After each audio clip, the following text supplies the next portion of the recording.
Si para este guionista y narrador hay una historia que se ha convertido en una montaña extremadamente difícil de escalar, es esta que hemos amenazado con nunca completar. Y es que tras el capítulo 1, en donde te conté los orígenes del grandioso Alex Darío Aguinaga y sus rayos noventeros, mi mente ha divagado entre la duda de saber si la segunda parte le podrá hacer los honores a la primera, y también la sensación de que no será el último episodio. Algo que se confirmó una vez llegados a cierto punto. Porque la leyenda del Necaxa no iba a terminar luego de aquel partido de 1995 jugado en el majestuoso césped del Estadio Azteca, en donde los 11 hermanos modernos alcanzaron su primer título de liga en la época profesional. Eso, aunado a que la carrera del genio ecuatoriano todavía le quedaban montones de tardes y noches frías, calurosas y con lluvia, repletas de un fútbol que ojalá hubiese sido para toda la vida. Me coloco entonces frente a este teclado con todas las preocupaciones en los dedos, que le solicitan a las manos que cuenten esta fábula con al menos la mitad del amor que la afición del Necaxa le tiene a su club.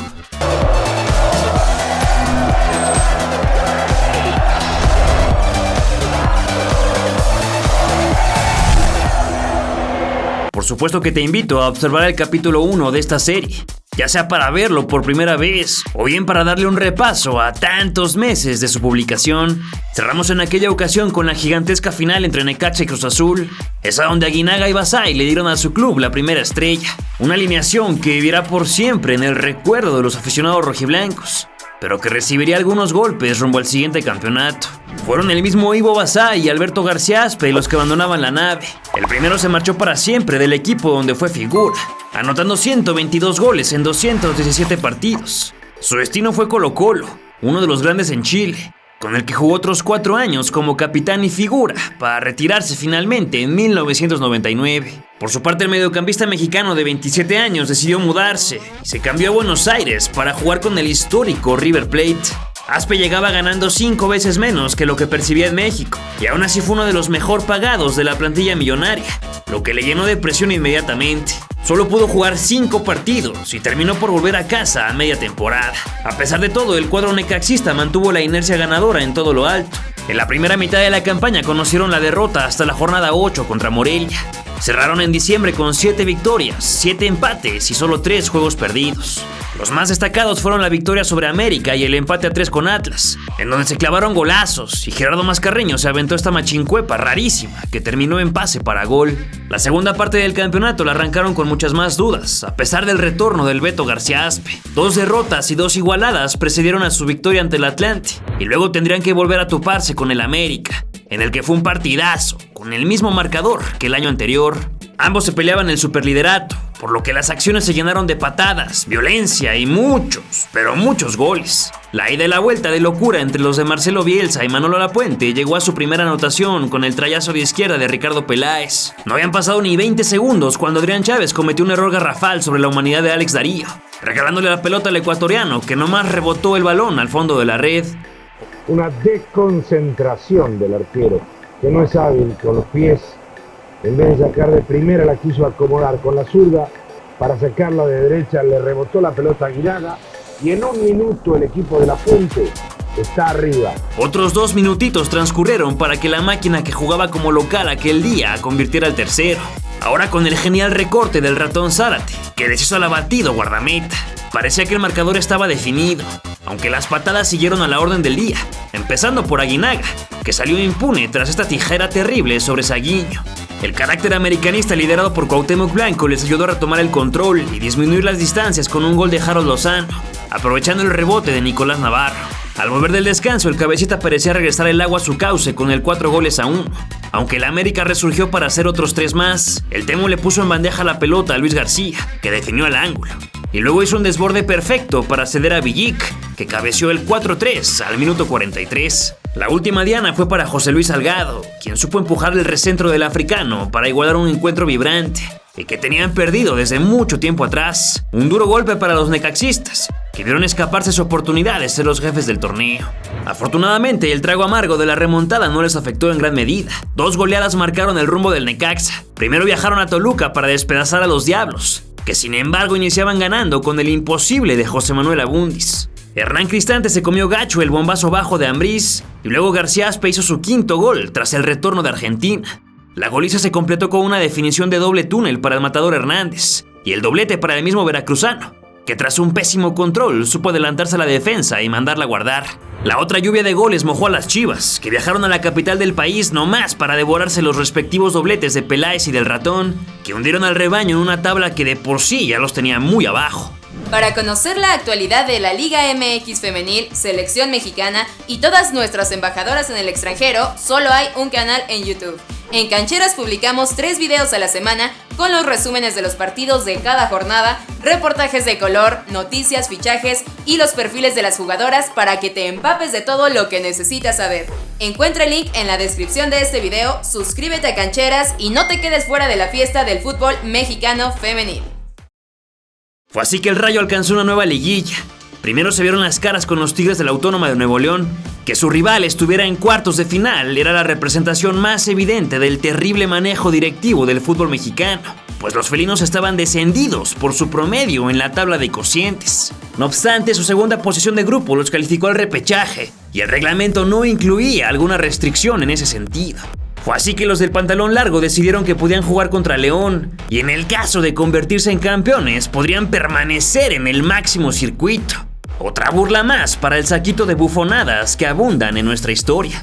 Los Tigres supieron vencer a la Fiera en los 2 partidazos de la ida y la vuelta, avanzando para estrellarse contra los necaxistas. En Monterrey los pupilos de la Puente se aprovecharon de todas las carencias del local, que a pesar de dar algo de batalla en el primer tiempo, se fundieron en la segunda mitad. Al 59 Alex Aguinaga realizó una vaselina muy bonita, que todavía rozó a Omar Arellano antes de irse a guardar por encima de Siboldi. Ya en el Estadio Azteca, el bosnio Sel Seferovic revivió las ilusiones universitarias con un contundente testarazo. Robert Dante entregó una gran actuación esa tarde, además de aliarse con su poste, que impidió el gol de Edson Alvarado. También Navarro salvó a los suyos, pero en el segundo tiempo los ataques del Matador se paraban en seco frente al guardameta uruguayo y sus verticales. Tuvo que ser hasta el 87 con el penal sobre Hernández, para que el dorsal número 7 se posara frente al altísimo atajador y lo engañara para confirmar el pase a semifinales. Eliminados los Tigres, también firmaron su muy merecido descenso a la Primera A. Esa diana también fue la última para el ecuatoriano aquel año, finalizando con 7 en su cuenta personal. En semis se emparejaron con el América, que venía de ganar al líder Cruz Azul en sufrimiento, pues se quedaron a poco de empatarles el global. Y es que para ese año la regla del gol de visitante estaba vigente, por lo que si había igual cantidad de anotaciones en los juegos de ida y vuelta, las cosas se arrastraban hasta los tiempos extra. Peláez tuvo la primera, aunque acabó dolido por el golpe de Chávez. Las Águilas, que llegaron a liguilla desde el repechaje tras finalizar en el 11º puesto de la tabla, agobiaron un poco al visitante administrativo, pero no los pudieron contener.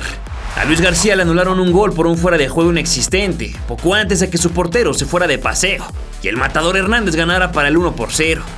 El 1-0 para los Rayos en un gran recorte del Ratón Zárate, elimina a Villa, y ahí está Hernández solo en el área para el 1-0, ganaban los Rayos. En la segunda mitad el Chema Higareda condujo a placer para entregar a Peláez, que sin dudar la mandó a guardar pegadita al poste. Cerca del final el de Poza Rica se inventó otro golazo, pero el cuerpo arbitral cometió otro tremendo error, anulando uno que jamás pudo ser fuera de juego. Ahí no hay nada, el rebote viene el del defensa.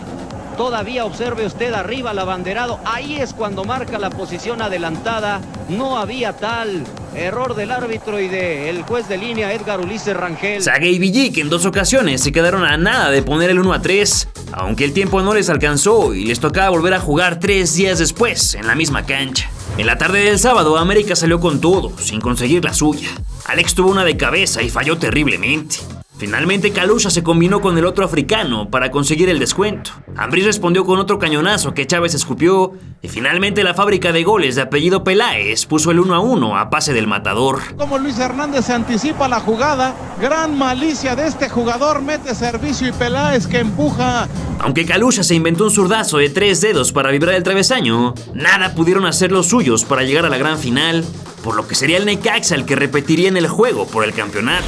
Su rival vestía de blanco y entrenaba en Celaya. Los toros contaban entre sus filas con el histórico Emilio Buitre Butragueño, líder de la poderosa quinta del Real Madrid, que jugaba por nota en España, aunque nunca pudo conquistar la Copa de Europa.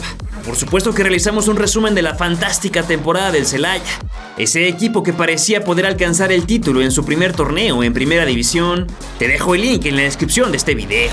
La ida se jugó en el estadio Miguel Alemán Valdés repleto, viviendo quizás su último gran momento de gloria. García Aspe inauguraba los tiros desde media distancia con uno algo abierto. Luego Peláez, Aguinaga e Higareda se combinaron sin poder concretar. Nachito también quiso desde las lejanías, aunque sus 3 dedos no supieron curvear. Hugo Pineda se hacía bola con sus defensores, aunque Aspe no supo aprovechar, para que finalmente reaccionara el local, aunque con 4 intentonas absolutamente mal ejecutadas. El que abrió el marcador llegó tras un Ave María del Picas Becerril, que le botó a todo el mundo y que fue aprovechado por el número 9 goleador al minuto 25. Después Necaxa trianguló como si ya jugaran en el siglo XXI, solo que la zurda del Beto no tuvo mucha puntería. El conjunto astado no quería dejar ir tremenda oportunidad de trascender, así que se fue al frente, poniendo nerviosos a Navarro y Lapuente.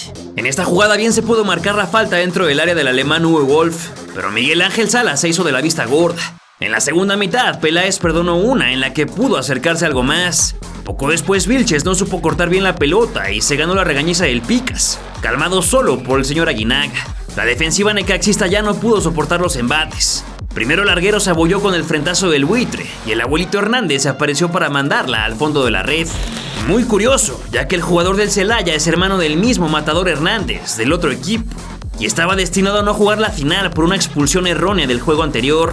Carlos ya estaba resignado y se fue a ahogar las penas a un bar celayense, pero su equipo había apelado y lo fueron a rescatar a las 3 de la mañana para que se convirtiera en el que empatara las cosas. En una época donde pegar a la portería parecía más una regla que una excepción, jugadores de ambos bandos se encargaron de zapatear una vez tras otra. Ninguno se fue a enmayar. Pero qué más quisiéramos que en nuestros tiempos los balones se sacudieran así. El 1-1 dejaba todo abierto para el Estadio Azteca. Mucha expectativa generaba averiguar qué ocurriría en la última final de los torneos largos, por lo que el legendario Coloso estaba a reventar. Sin embargo, la sombra del gol de visitante se cernía sobre los de Guanajuato, que requerían ganar o al menos empatar de 1-1 en adelante. Empezaron bien con el zurdazo de Zambrano que Navarro desvió gigantesco. Luego Pineda también se hizo presente de su lado y parecía que Wolf volvía a cometer penal, aunque Bricio dijo que en él. Aspe se caló a balón parado sin éxito y luego agarró una sabrosa de bote pronto, pero la mala suerte se disfrazó de palo blanco. Ratón Zárate la bajó en su sector y mandó un grandísimo centro directo a la frente de Hernández, quien se olvidó de su apodo y dejó vivir al Celaya. Peláez y Tiva también desperdiciaron sus chances, mientras que el reloj continuaba su imparable marcha, dejando las porterías sin vencer durante los primeros 45. Con las canchas intercambiadas, el balón se había negado al gol. El Buitre casi vence por accidente a Nicolás, pero el arquero sacó la mano de quién sabe dónde para regalar el córner. El Matador ganó el largo balonazo de Aguinaga, pero trazó algo retrasado para su centro delantero, que aunque quiso, no lo pudo lograr. Otra vez el alemán necaxista cometió un penal no marcado, fingiendo que no entendía una palabra de español y salvándose de no vivir en la era del videoarbitraje. Cuando los minutos se agotaban, las piernas dejaban de tener fútbol y las mentes desordenaban las ideas de los 22 hombres. Fue Butragueño, ese que había liderado con un gran ejemplo, el que se perdió la pelota de la victoria. Estaba al borde del área chica y el balón voló con etiqueta de gol directo a las entradas de su frente. Tristemente el madrileño se ofuscó y no pudo empujarla para batir al plantado portero, que no amenazó ni con salir a cortar. Era el minuto 85. 0 haría campeón a Necaxa. Viene el servicio, Buitre. ¡La tenía! ¡Era suya! Y la dejó ir. El Buitre perdona en forma increíble. Con la clase magistral de dirección técnica de Manolo Lapuente, el Necaxa de Cuautitlán Izcalli se consagraba como el último campeón, pero también último bicampeón de la historia de los torneos largos. Que se iban a disfrazar, no se disfrazaron, son necaxistas y aquí están. ¡Somos bicampeones!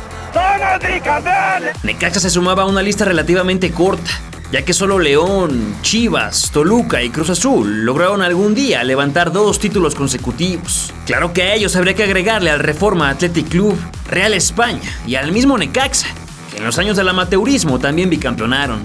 Ya en la época de los torneos cortos, solo Pumas y León han conseguido tal hazaña, que de cualquier manera solo suma lo trabajado en 1 y no en 2 años. En su faceta de seleccionado nacional, Alex Aguinaga continuaba como inamovible y ahora disputaba las eliminatorias para el Mundial de Francia 1998. El arranque parecía prometedor con victorias sobre Perú y Ecuador. Contra Chile el número 10 se rifó un golazo de antología, acomodándose y tirando de tijera para hacer el 1-1. Tristemente la magia se esfumó y la Roja terminó por ganarlo 4-1. Era el inicio del suplicio ecuatoriano, que sufriría como casi siempre en su camino a la Copa del Mundo. Donde sí iba a poder lucirse era una vez más en el torneo local, el primero de los más de 50 que llevamos hasta la fecha, que solo duraría la mitad del año, pero no 6 meses, sino más bien unos 4 y medio, suficientes para conocer al nuevo campeón de México. Se definieron 17 jornadas y una liguilla, porque sí, nuestra cultura futbolera está amarrada a la postemporada, y quedarnos sin ella sería brutal. Necaxa, con un uniforme cercano al que usaron a inicios de la década, no tuvo un torneo tan redondo, quizá acostumbrados a contar con más tiempo para reorganizarse y corregir errores al paso de las jornadas. Pero el síntoma no fue solo para los Rayos, pues casi todos los equipos fluctuaron con resultados de regulares a malos. Los 2 mejores juegos de temporada para los Rayos fueron ante las Chivas y Cruz Azul en las jornadas 14 y 15.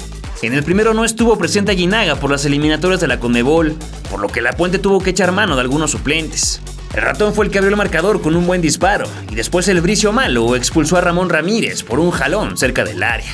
Aunque el Pulpo Zúñiga supo expulsar, un minuto más tarde el visitante hizo el segundo con el pie derecho de Córdoba, luego de la espectacular finta de Zárate en el costado de la caja. Guadalajara sacó al equipo grande que lleva dentro, descontando primero con el tanto de Vázquez y empatando después con la excelsa definición de Gabriel García. Sin embargo, se les apareció de frente un tal Ricardo Peláez, que no se cansaba de marcar y marcar goles con esa poderosa y bien afinada frente.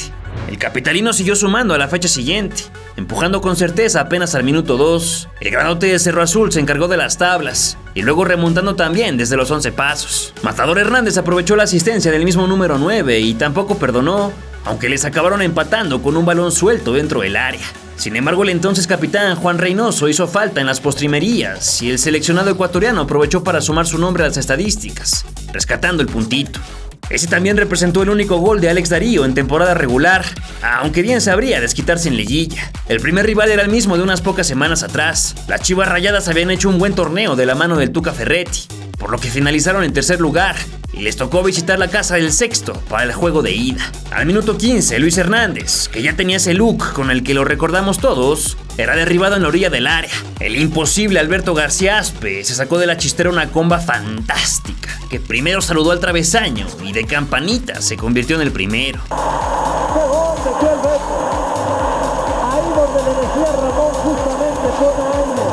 El 2-0 lo celebró el Matador, que le metió todas las agujetas a un balón de media altura. Golazo que duplicaba el tanteador y le dejaba la vuelta más que complicada al equipo tapatío.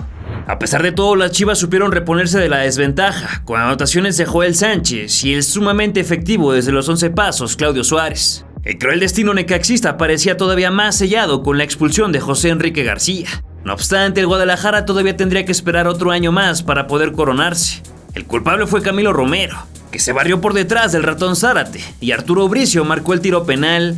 Aguinaga, con toda su categoría, alcanzó a batir al Pulpo Zúñiga, que solo estuvo cerca de pararlo, pero no lo logró.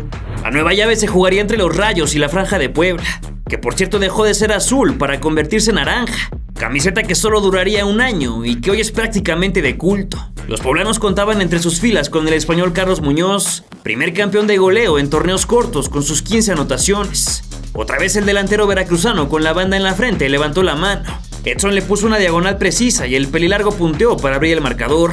Los Rayos no pararon de atacar, ahora con Luis por la banda derecha. Alvarado, que apuntaba figura y terminó en petardo, regaló su segunda asistencia para Ayala, que no iba a fallar con tremenda ventaja. Sin embargo, el Camote supo revivir antes del descanso, pues Marquinhos vio cómo se abrió el mar y se caló, comprobándose como un buen tiro al agitar la red.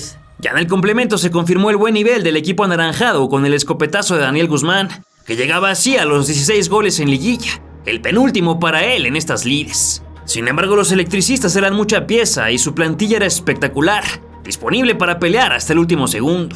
Fue el número 8, curado ya del espanto argentino, el que deshizo la de Gajos con tremendo fogonazo. 3-2 se puso el marcador y ya no se movió más, por lo que la definición estaba estampada con el código postal de la ciudad de Puebla. El juegazo del 15 de diciembre de 1996 se vivió a través de los 5 goles narrados a continuación. El primero fue de penal tras un sensacional cañito del Ratón y la posterior manopla del mismísimo Uwe Wolf, traspasado la franja después del título de 6 meses atrás. El encargado era el mismo zurdo goleador, que sin vuelo venció a Rabaida y luego festejó mentando madres a quién sabe quién. No obstante, el travieso Guzmán hizo su 17º en liguillas, llegando ahora sí al último de su carrera en fase final. Antes del tercer gol de la tarde arribó el poste de Gareda, que se sumó al ataque, pero no tuvo suerte. El lobo alemán se salvó de la roja, pero de esa falta nació el segundo. Fue Alex Aguinaga, que saltó con toda la calma del planeta y remató con potencia el centro del Chema, que se puso el guante de asistidor.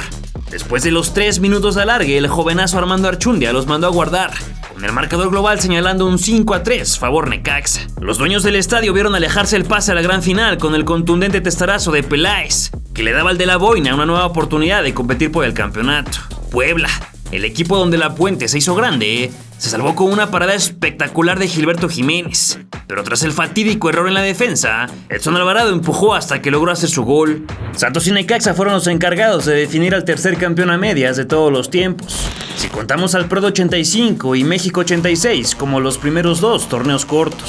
Los Rayos le apuntaban de frente al masticado tricampeonato, 2 largos y un corto, aunque las estrellas sobre los escudos iban a contar igual. Por su parte, los de la Laguna buscaban inaugurar su palmarés apoyados sobre su más novedosa y reluciente figura, un muchachito de nombre Jared Borghetti. En la traqueteada cancha 2 veces mundialista hubo mucho fútbol ajedrecista y pocas acciones de gol, atoradas en las imprecisiones que provocaba la fina lluvia chilanga.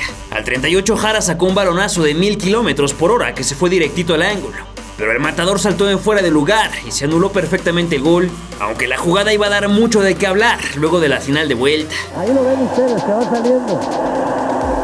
Intenta participar. ¿Y saben qué? Señor árbitro asistente, tiene la razón. Está bien anulado. En un partido de pocas emociones, Aguinaga intentaba sumarse al ataque, pero la defensa santista se empleó a fondo, y en su otra chance no alcanzó a llegar con su barrida. La tercera no fue la vencida, pues tampoco de cabeza supo apuntar a la red. Con su outfit a lo pingüino de Borton, Manolo Lapuente recorría su área técnica en busca de respuestas, que no parecían llegar claras a su mente. Peláez tuvo el jaque con un punterazo, que se fue con dirección a saque de meta. Cuando parecía que los contendientes se iban a dar la mano para firmar el empate, Alberto García Aspe tomó la redonda para cobrar la falta sobre el cabecita. La única opción que tuvo el zurdísimo se convirtió en gol, desviada a portería con la espalda del maestro Benjamín Galindo. Hay un desvío, la pelota iba a la derecha.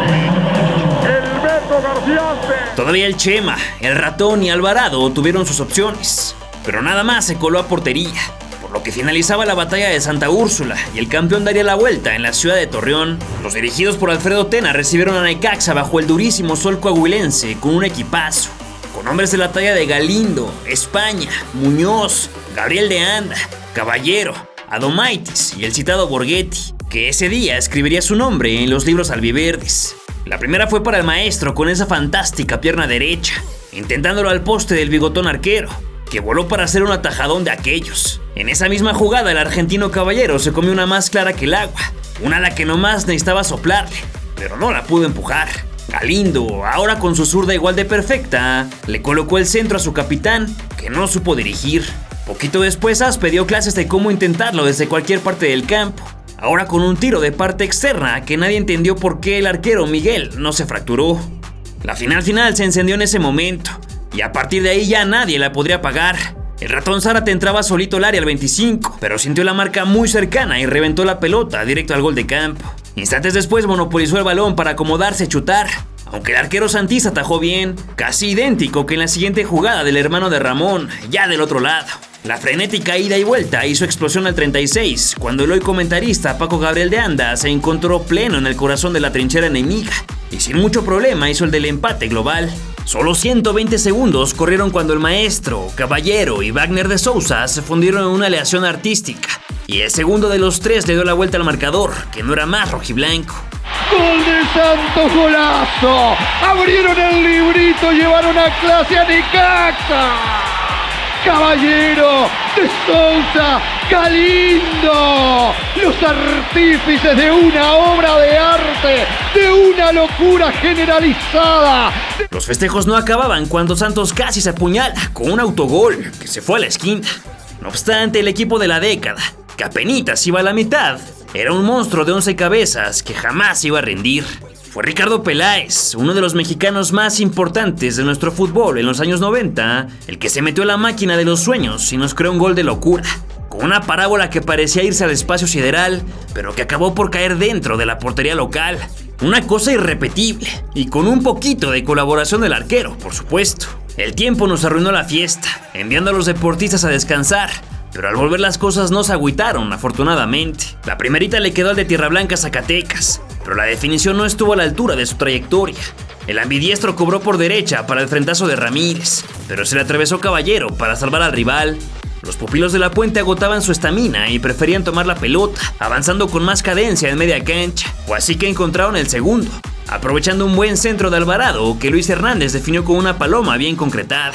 Otra vez el Necaxa se ponía adelante, y otra vez Santos respondió en inmediatez, generando un ataque desde el balón parado que recentró Jared y Caballero metió. La final era una locura que apuntaba a los tiempos extra, pero un error arbitral y un genio de los remates de cabeza cambiaron el curso de las acciones.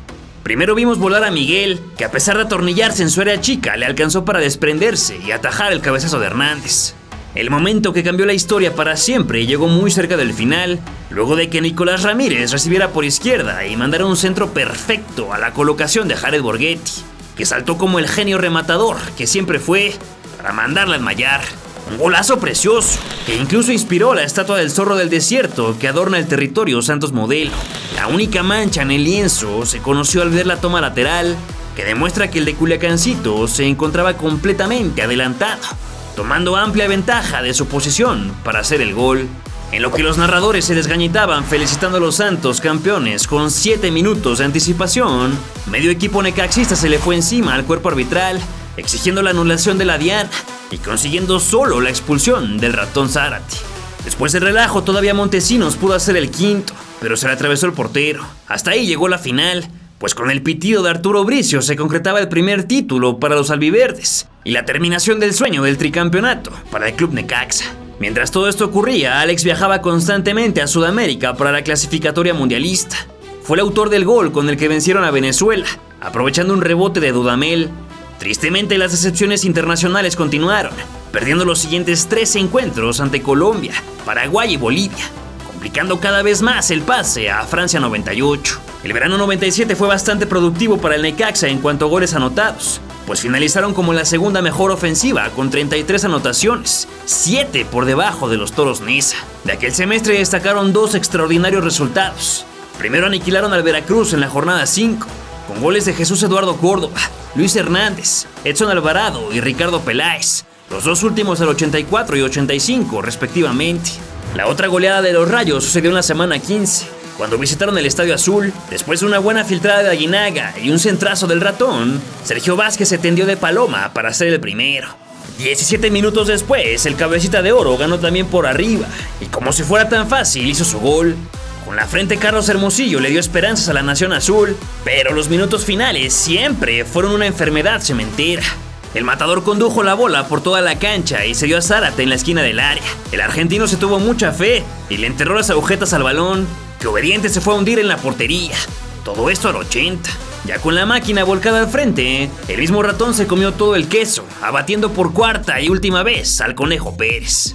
Necaxa llegó a la última jornada con chances de subir hasta la cuarta posición, y así lo hizo, derrotando a los Tecos de visita con uno de los mejores goles de la carrera de Luis Hernández. Fue así que los Rayos avanzaron a la liguilla, en donde tendrían que pelear ante el Atlante, en una reedición más de una de las rivalidades más antañas de nuestro balompié. La ida fue para los Potros, que lo ganaron con doblete de Luis Roberto Alves Ague, el delantero que fue desplazado del América, el club de sus amores, y que no tardaría mucho en llegar a Necaxa. La vuelta, sin embargo, fue para la localía. Alex Darío no había podido presentarse de frente al gol durante la campaña regular, sin embargo fue el encargado de abrir el marcador, gracias al pésimo rechace de un Jorge Campos venido a menos. Ya en la segunda mitad, Martín Félix Ubaldi igualó el marcador y amplió el global a un 3-1, que parecía imposible de alcanzar.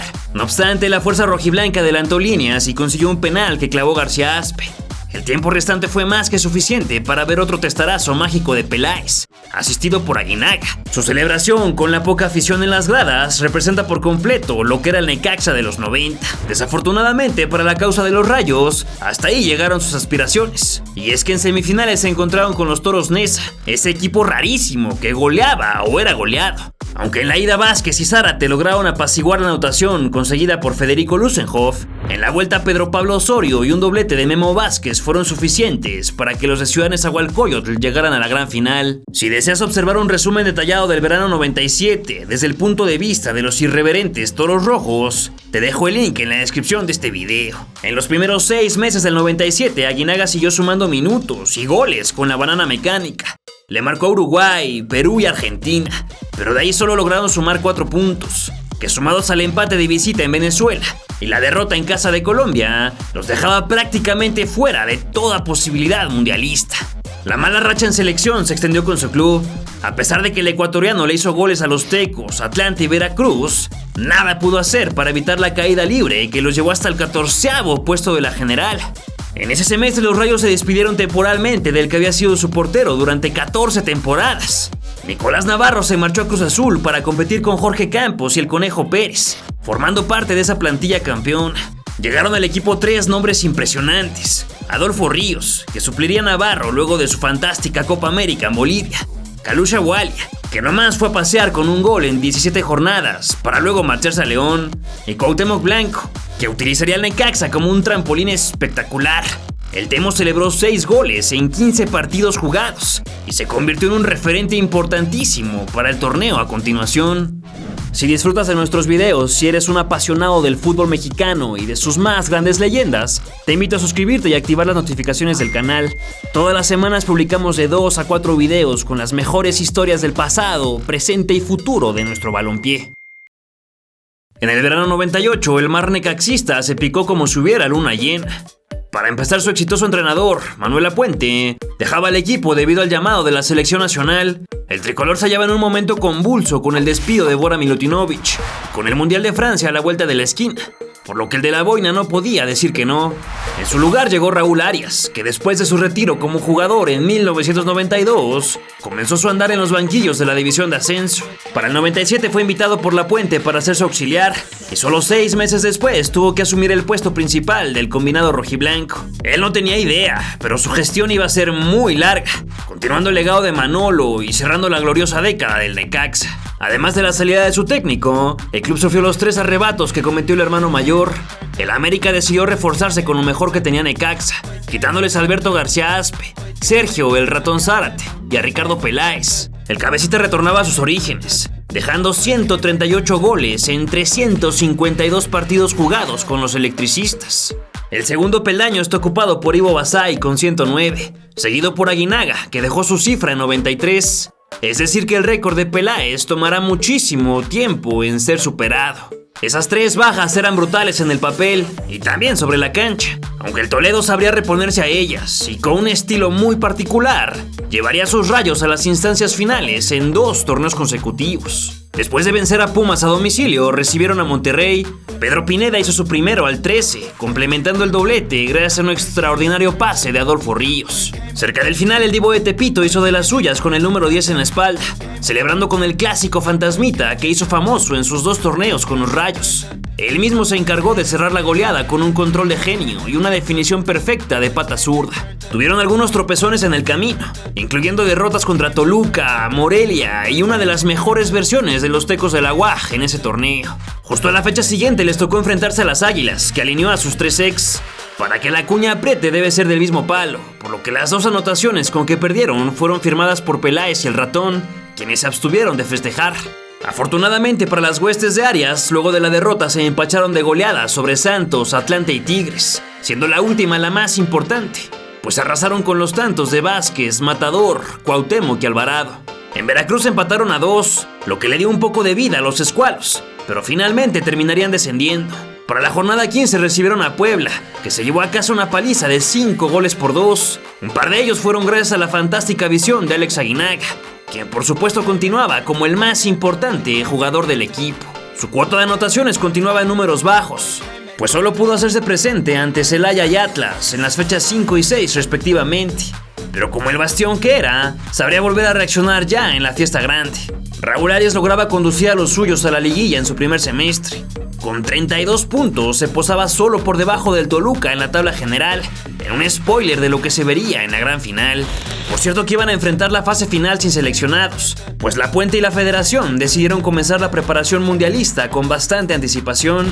Se enfrentaron primero a Santos, con ganas de tomar revancha después de aquella definición en fuera de lugar. La ida acabó empatada a ceros, aunque la visita estuvo cerca con un remate de Alvarado.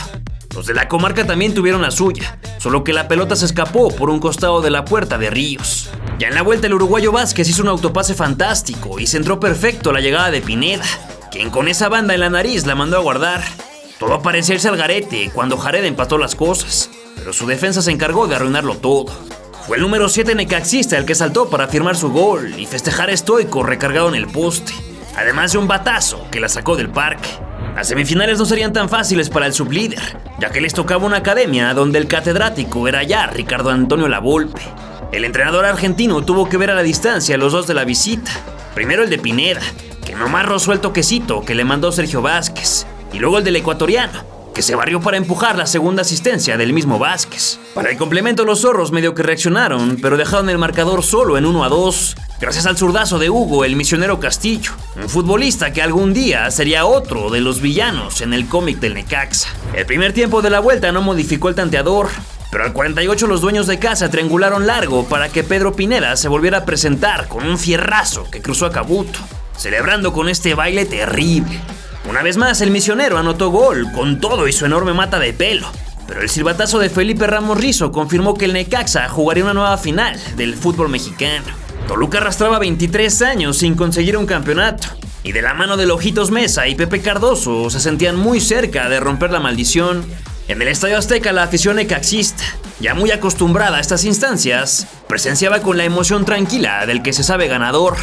Pineda de cabeza dio el primer aviso, antes de que al 6 Aguinaga se animara de lejos, pero desviado, igual que Alfaro del otro lado.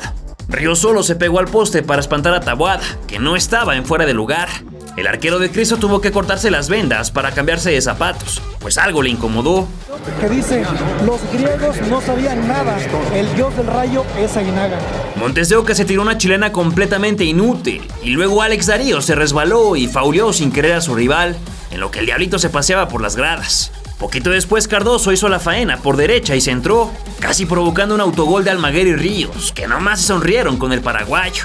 Tristemente los minutos corrían sin pausa, observando cómo el Necaxa era precavido, cauteloso y hasta tímido, evitando extraviar la pelota para no exponerse de más. Toluca tampoco empujaba con mucha fuerza, dejándole toda la tarea ofensiva a su dupla de atacantes. Al filo del descanso, Gilberto Alcalá le perdonó a los Rayos lo que pareció un penal muy claro, con tremenda barrida sobre el tobillo de Abundis, que fue mucho más clara en la repetición frontal. Con eso en la mente terminaba el primer tiempo, con la esperanza firme de ver al menos un poco de emoción al volver. Afortunadamente el fútbol no decepcionó. La primera llegó al 55 con un perfecto robo de balón de Aguinaga, además del desborde y centro de Vázquez que la defensa supo expulsar. En el córner el portero Albarrán se quedó corto en la salida y Núñez tuvo que salvar en la raya. A continuación los rojiblancos insistieron 2 ocasiones, hasta que cayó un buen centro que Pineda convirtió en su 10º gol del verano 98. Al 63 Aguinaga mandó a su marcador a ponerse sotana, y luego el flaco Macías desarmó a Vázquez dentro del área. Toluca quiso responder con un disparo de Alfaro que tampoco llegó a puerta. El juego rudo del ecuatoriano jamás cesó, ganándose la amarilla y disculpándose otra vez con el rival, aunque hoy en día eso hubiera sido de roja. Al 75 entró de cambio el hondureño Pavón, que había clavado la nada despreciable suma de 7 goles en temporada regular. Tristemente apenas se acomodaba en su sitio cuando el Diablo Mayor la bajó como crack y se dio para Víctor Ruiz en vez de finalizar por su cuenta. El hidalguense no se equivocó y empujó de derecha a la del empate. Necaxa no supo aprovechar y agrandar la ventaja. Un error fatal ante un rival tan potente como los vestidos de rojo. No obstante, la fuerza del Azteca los volvió a llenar de ánimos, tomando el balón y yendo al ataque. En un tiro de esquina, Pavón se quedó bien cerquita de romper la igualada, pero el travesaño le dijo que no. Alfaro se vio tan claro que le metió toda la fuerza que pudo y la mandó a la fila 50. Entre Pineda y el Catracho medio que espantaron a la defensa escarlata, que usó bien a su guardameta. Sin embargo, la potencia del equipo de la década era demasiada y robó la pelota en media cancha. Con un pase de fantasía, el goleador Pineda quedó solito y pleno frente al Barrán, quien se comió el recorte del dorsal 30. para luego observar resignado cómo entraba el quinto gol en 5 partidos de liguilla para el nacido en Ciudad Neza. Así terminó la final de ida, que dejaba las puertas abiertas a otro título necaxista, que confirmara que las bases lapuentistas y el trabajo de Arias no eran, ni mucho menos, producto de la casualidad. Ese domingo 10 de mayo de 1998 en la Bombonera las cosas se encendieron rapidísimo. Corrieron solo 20 segundos para que el Necaxa triangulara por casi todo el campo, hasta que el balón le llegó a Alex Aguinaga. El capitán se dio para Montes de Oca, que estaban fuera de lugar, pero poco le importó, cruzando la pelota para abrir el marcador. Solo un minuto después, el Nemesio 10 se quedó en silencio brutal cuando Albarrán firmó su sentencia para abandonar la portería del Toluca al torneo siguiente. Aguinaga, siempre concentrado, aprovechó el terrible error del cancerbero y con muchísima calma la fue empujando hasta que se convirtió en gol. Parecía que era definitivo, pues el marcador global se ponía 4-1 y remontar una ventaja de 3 goles era algo bien complicado. No obstante, corrieron solo otros 70 y tantos segundos para que Taboada recibiera de pecho y con mucha fe en sí mismo le pegara de zurda, esquivando a varios pares de piernas antes de llegar al fondo de la red.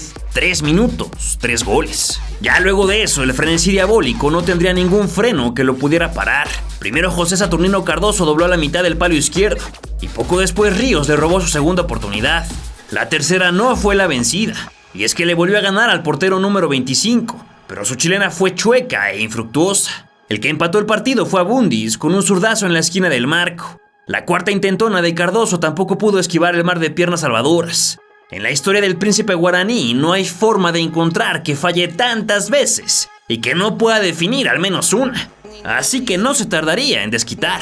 Antes que él fueron Ruiz y Abundis los que levantaron la mano, con un centro y remate perfectamente coordinados para igualar el acumulado global.